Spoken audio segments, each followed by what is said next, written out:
মরিচ বন্ধু আইসি ছাগলরে ঘাস খাওয়ানোর লাগে ঘাস খাওয়াইতাম আইয়া কতগুলা হালু হয়েছে হালুগুলা পোড়া দিয়া খাওয়া শুরু করছে আর কি।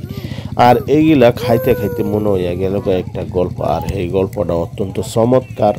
আমার নানার মুখে শোনা, যাই হোক গল্পটা আপনাকে কইয়া শোনাই দিয়েছে। আমার নানার মুখে প্রায় একটা গল্প শুনতাম, এটা হয়েছে যে আমার নানির নাকি একটা বোনের জামাই আছিল, মানে এটাও আমার নানা হিসেবে মানে নানার বাইরে আর কি।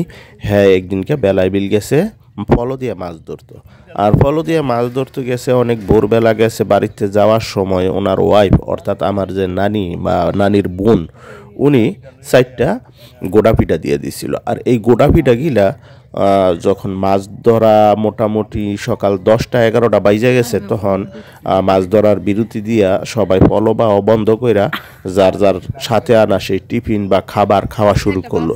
তো আমার নানির যে বোনের জামাই আছে উনিও নাকি ওই মানে গোড়া পিঠা গিলা খাওয়ানোর লেগে আগুন, মানে ওইখানে যে খড়কুটা আছে, যে আমি যেমন অনেক খড়কুটা দিয়ে আগুন জ্বলাইছি না, এরকম খড়কুটা দিয়ে আগুন জ্বালায়া তারপরে সেই আগুনের মধ্যে পোড়া দিছে গোড়া পিঠা গিলা। কিন্তু গোড়া পিঠা পোড়া দিছে হইলো 4টা, পরে পোড়া দেওয়া শেষ হয়েছে, পরে যখন বাইর করছে তখন গোড়া পিঠা হয়ে গেছে 5টা। তো কেমনে হইলো 5টা এই হিসাব আর মিলাইতে পারে না।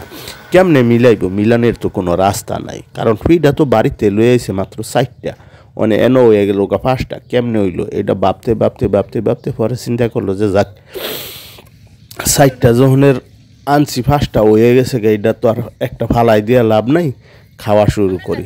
তো খাইতে খাইতে 4টা যখন খাইয়া লাইছে, পঞ্চমটাও মোহ দিছে পরে তো গন্ধ বাড়িওয়া শুরু হয়েছে।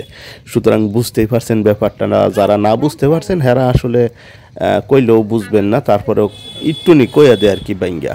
এটা ছিল আসলে ওই যে আগেকার দিনে গ্রামের মানুষেরা রাস্তাঘাটের মধ্যে এইখানে সেইখানে পায়খানা বইখানা কইরা তুইতো আর কি। আর ওরই একটা মানে দলা আর কি ওইখানে পড়ে গেছিলো আর কি, ওই যে দাম কুটাকাটি এইগুলো যে জমা করে পোড়া দিছে না ওটির ভিতরে আর কি। তো ওইটাই হুইরা যেমন পিঠা হইয়া গেছে।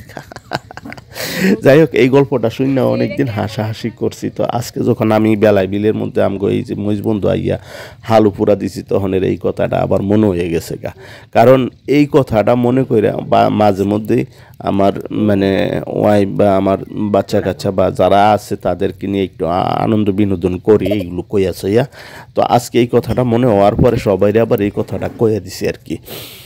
যাই হোক গল্পটা যেমন তেমন এনো কিন্তু আইসে হালু পোড়া দিছি খাইতেছি, বেশ ভালোই লাগতেছে। এই যে আমার বাতিজা, হ্যাঁ পিচ্ছি মানুষ হইলো কিলা বইব, গরম গরম হালু খাওয়ার স্বাদ সেও নিতে চায়, অনেক মজাদার। কিন্তু আপনারা কি কোনো সময় এরকমভাবে প্রাকৃতিক পরিবেশের মধ্যে হালু পোড়া দিয়ে খাইছেন কিনা? এই যে দেন দোয়া উঠতেছে একের হালুতে, এরকম প্রাকৃতিক পরিবেশে হালু পোড়া দিয়ে খাইছেন কিনা কমেন্ট করে জানাই দিবেন। আর হালু খাইতে আপনার কাছে কেমন লাগে এটাও জানাইতে ভুল করবেন না। হ্যাঁ, তো আজকের মতো ভিডিওটা এখানে শেষ করছি। সবাই ভালো থাকবেন, সুস্থ থাকবেন, আর আমাদের ভিডিওগুলো বেশি বেশি লাইক কমেন্ট ও শেয়ার করে পাশে থাকবেন।